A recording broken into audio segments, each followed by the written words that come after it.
in a position that was closer than anybody else, just by happenstance, that allowed me to look for some period of time at the president's head wound, probably 18 to 20 inches away from it. Dr. Perry, who was enlarging the wound in the neck to do the tracheostomy, told me that the small wound in the neck looked like an entrance wound. The head wound that I saw was a very large wound in the right posterior part of the head. Well, where did you think the shots had come from? What did you think? But I think, even then, that I would have thought that this was certainly an exit wound in the back of the head, and that therefore the shot must have come from the front. I viewed the autopsy pictures. They had the frontal part of the cerebrum here in the skull out. So when the picture was taken, you think they pulled the skin back up over this wound? That's the only thing I can postulate, because the back of his head was gone. This was a huge hole. Because on the right, it was 9 to 10 centimeters across, and you could look right into the brain. Crenshaw. Large hole is at the front of the head. See something else. This is just almost a personal question. Are you pretty comfortable today with the notion that someone was firing at President Kennedy somewhere from the front? Yes. Are you equally comfortable, or are you not comfortable with the notion that there is forgery of some sort in the official documents of this? I feel there probably is. I certainly could not be held down to saying exactly how that is, or even approximately how it is, perhaps. But I feel that there has been some kind of attempt to cover up what was going on. Let me show you, to my best recollection, what the wound looked like to me that day in Trauma Room 1. Before each doctor looked at the photos, he described the wounds he had seen back in 1963. I could see the president's head wound quite well, and I was probably looking into a wound that was on the lateral or the side part of the head and the back part of the head. It would be this portion of the head right here. As I remember, it's like this, that there was a big wound, big deficit in his skull and the temporal parietal area.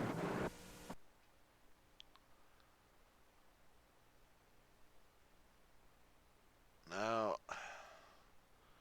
here's what the Warren Commission in their autopsy, they claim the autopsy showed. A small little wound in the back of the head. Yet on the Mormon photo, as we go in, take a closer look, I did many years ago. Something very unusual you see here. Here's somebody else that has examined this.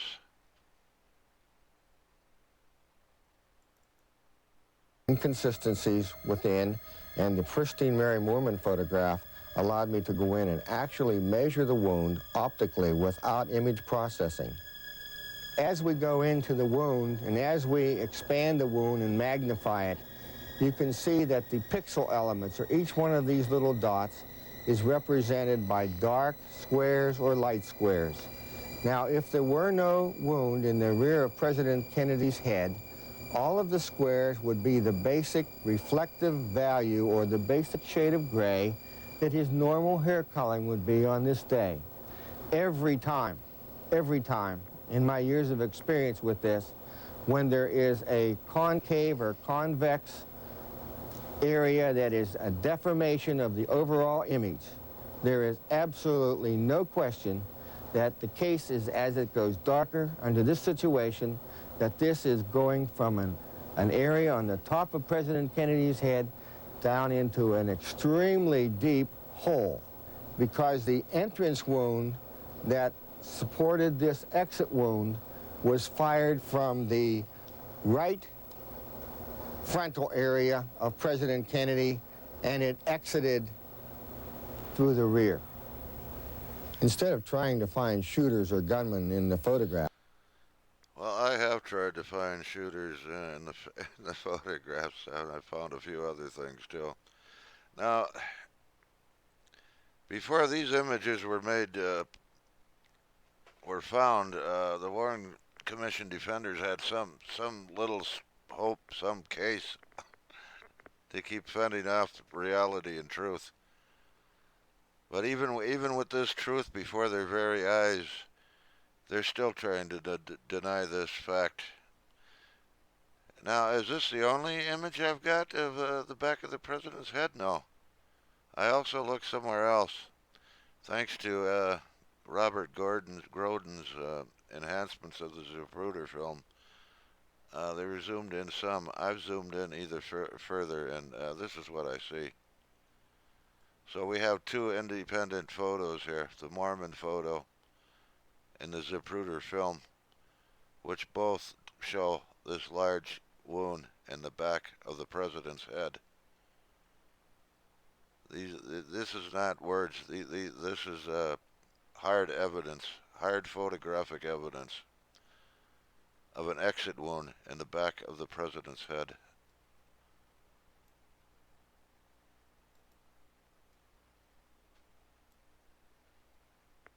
How they can deny that? They could deny anything. Large hole is at the front of the head. See something else. This is just almost a personal a question. Are you pretty comfortable today with the notion that someone was firing at President Kennedy somewhere from the front? Yes. Are you equally comfortable, or are you not comfortable with the notion that there is forgery of some sort in the official documents of this? I feel there probably is. I certainly could not be, held down to saying exactly how that is, or even approximately how it is, perhaps. But I feel that there has been some kind of attempt to cover up what was going on.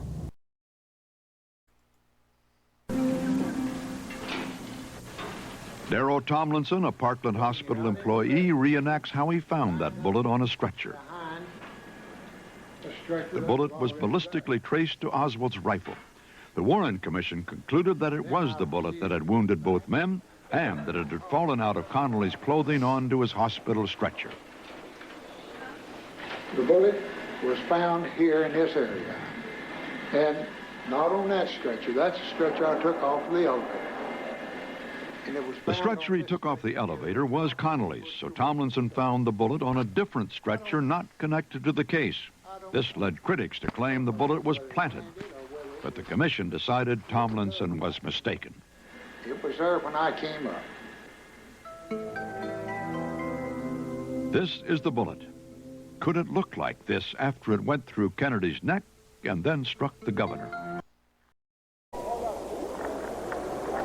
But after the body arrived at Bethesda Naval Hospital for the autopsy, many problems followed.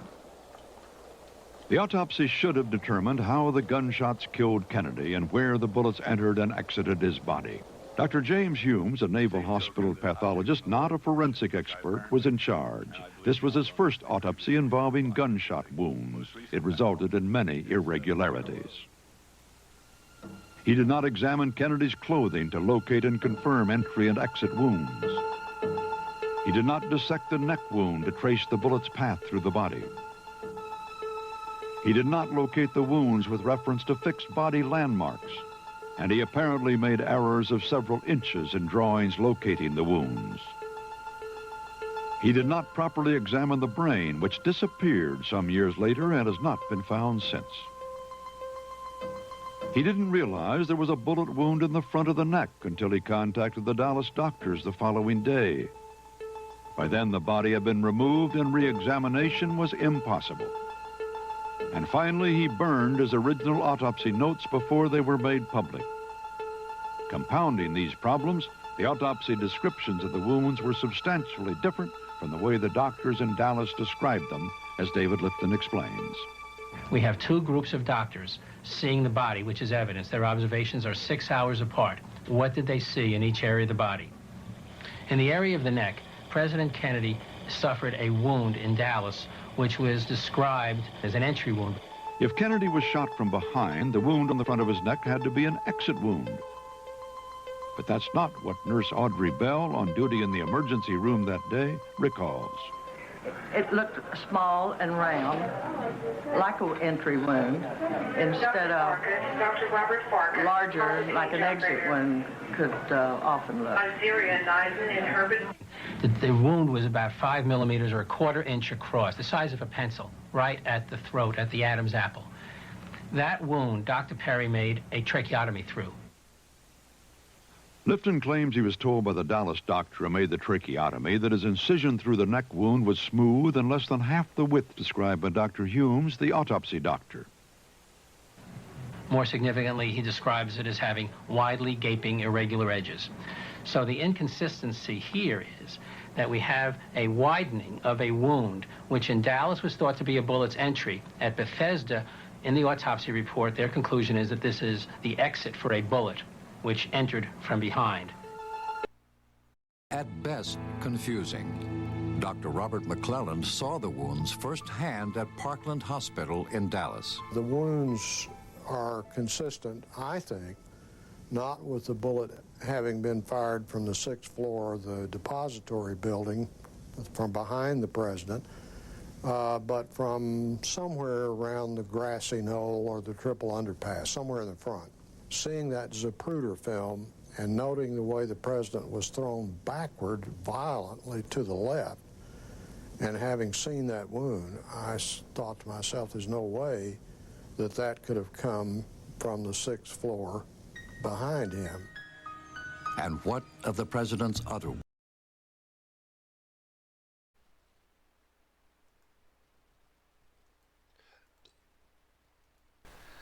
The Warren Commission's guided missile.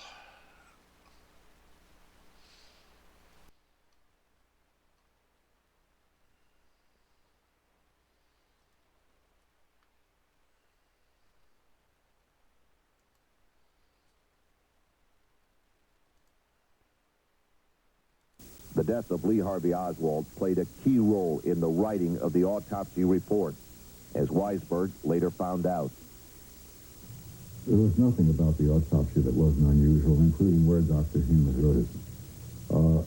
Understandably, he worked late at night, early in the morning at the Navy Hospital. Instead of going back to his office and working there the next day, he just got everything that he could and went to his, what more appropriate place can you have, his recreation room. And in his recreation room, he wrote out an autopsy report. He just finished writing out, this is his testimony, by the way. He just finished writing his report out when he hears on television that Oswald's been killed. Well, you might ask, what difference does that make to his report? There's only one sense in which he can make a difference. And that is, he knows very well there's not going to be any trial of Lee Harvey Oswald. He's dead. So Dr. Humes said he rewrote the autopsy and burned the originals there. Dr. Humes' destruction of his original draft, later certified and approved by the president's personal physician, went unchallenged by the Warren Commission. Although we will never know for certain what the original report contained, the evidence appears clear on this point, that once Oswald was dead and there was no possibility of a trial, the autopsy doctors deliberately mislocated the wound in the president's back, a falsification which was essential to the commission's contention that Oswald was the sole assassin.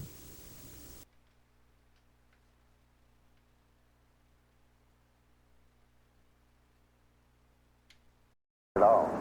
They did not even do a research project enough to find out who all was in the room. Only those people who wrote up their comments or what they saw were called for the Warren Commission. And you, being a young doctor, decided not to write up your comments. I didn't like the way the project was being handled. And afterwards, when everybody in Dallas knew it was Lee Harvey Oswald, and I didn't think so, I was not going to rock the boat.